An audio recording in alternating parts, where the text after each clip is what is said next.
that's valid, conceptually valid, but I don't think 1 Corinthians 13:10 has anything to do with the completion of the Bible.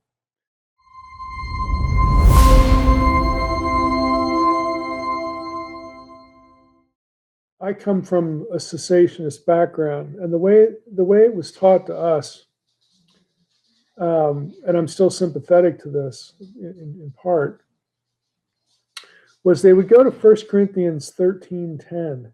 I'll start in verse 8 just for some context. Love never ends. As for prophecies, they will pass away. As for tongues, they will cease. As for knowledge, it will pass away. For we know in part and we prophesy in part, but when the perfect comes, the partial will pass away. Now, the way this was taught to me was that the perfect in the verse is the Bible. And so the argument was, when the Bible was completed, 100 years AD or whatever it was, when the New Testament gets completed, then all of these gifts are going to disappear. They're supposed to disappear, especially the miraculous ones. This is what we're talking about here, because we have no further need of revelation.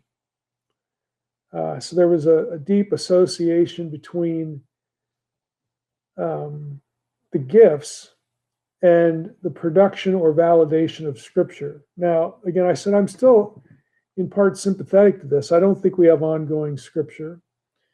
I do think there's a link between the two, and so that's valid, conceptually valid, but I don't think 1 Corinthians 13:10 has anything to do with the completion of the Bible.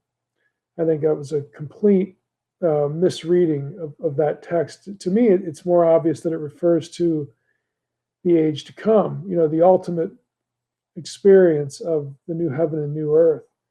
Then you're going to have, these things cease. And I think that the reference to knowledge isn't that we all become brain dead, robots or something in the kingdom.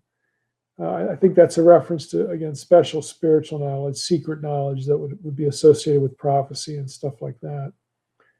I think that's a much easier reading of the passage. But that's how I was taught cessationism.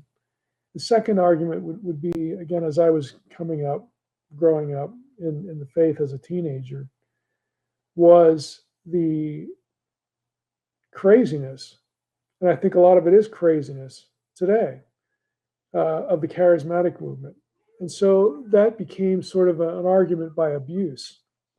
You see these wacky things go on in the charismatic movement, and surely that isn't biblical, spirit-empowered worship, plus the chicanery that gets associated with the fakery and all this sort of stuff. And so the movement itself became an argument against the wider issue of spiritual gifts.